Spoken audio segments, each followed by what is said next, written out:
Today is day 10. I brought her back downstairs to the living room. I let her fly a little bit, but it was a little bit harder to put her back into her cage because he didn't want to.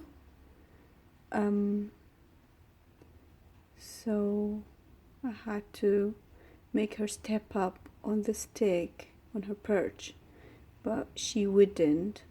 So as soon as she stepped up, a few times actually she just tried to run away. As soon as she stepped up, I just held her tail until I made her made my way to the cage. So now she's a little bit scared, but she's letting me stroke her and scratch her body, which is a big step.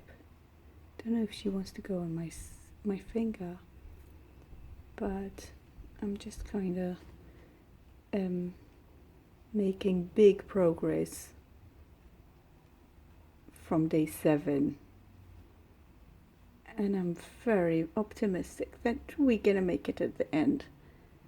So today is day 10, and that's how calm she is, even though she's a bit scared because I just put her back in the cage.